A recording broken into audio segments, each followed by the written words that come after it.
નમસ્કાર દોસ્તો, શાંતિશ્રમ ન્યૂઝમાં આપનું સ્વાગત છે। ભાભર મુકામી જૈન સાધ્વીજીની છેડતીનો પ્રયાસ। હાલ ચાતુર્માસ ચાલી રહી છે, ત્યારે ભાભર મુકામે ચાતુર્માસ કરવા માટે જૈન સાધુ ભગવંતો તેમજ સાધ્વીજી ભગવંતો ભાભર મુકામે ચાતુર્માસમાં આવેલ છે। ત્યારે ભાભર મુકામે જૈન સાધ્વીજીની છેડતીની ઘટના પ્રયાસથી ભાભર જૈન સમાજમાં રોષ જોવા મળી રહ્યો છે।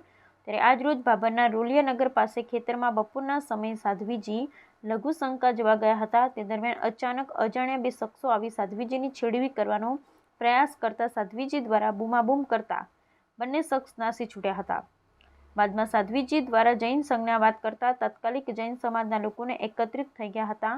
છેડતીની ઘટના વાયુ વેગે પ્રસરતા મોટી સંખ્યામાં જૈન સમાજના આગેવાનો પોલીસ સ્ટેશન દોડી આવ્યા હતા। ભાભર પોલીસ મથકે પોલીસને લેખિતમાં જાણ કરતા પોલીસ દ્વારા લેખિત લઈ પોલીસ દ્વારા તપાસના ચક્રો ગતિમાન કરવામાં આવ્યા। જૈન સમાજના વિવિધ ગુરુ ભગવંતો દ્વારા પત્ર લખી આ ઘટનાનો વિરોધ કરવામાં આવ્યો, તેમજ જૈન સંઘ દ્વારા ધર્મનું રક્ષણ થાય તેમજ આવું કૃત્ય કરનાર શખ્સોને પોલીસ દ્વારા તાત્કાલિક પકડવા માંગ કરી।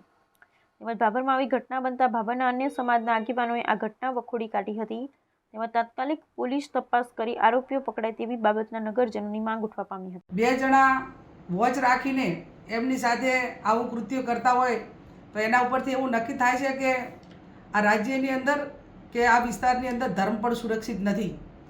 પશ્ચિમ બંગાળની ઘટના બને, સમગ્ર ભારતની અંદર કોઈ જગ્યાએ ઘટના બેન હાથે બને તો એનો વિરુદ્ધ હોવો જ જોઈએ, પણ મને એક એવું અપેક્ષા રાખું હું ગુજરાતના એક મહિલાઓ માટે સુરક્ષાની જેની જવાબદારી છે એ લોકો હોય, વિવિધ સંગઠનો હોય, તો આ સાધ્વીજી સાથે જે ઘટના બની છે એના સમર્થનમાં એમને ન્યાય મળે, વહેલામાં વહેલો અસામાજિક તત્વોને મોકળું મેદાન ના મળે અને કાયદો અને વ્યવસ્થા જળવાય એના માટે કરીને વિરોધ કરવો પડે તો વિરોધ કરીને સરકાર સુધી વાત પહોંચાડી અને ગૃહ વિભાગ છે એ વહેલામાં વહેલું મક્કમ રીતે પગલાં લઈ અને આ અસામાજિક તત્વોને ડાબવાનું કામ કરે એવી હું અપેક્ષા સમગ્ર ગુજરાતના બેન દીકરીઓની સુરક્ષાની જવાબદારી જેની છે અને આમ પ્રજા છે એમની પાસે હું અપેક્ષા રાખું છું।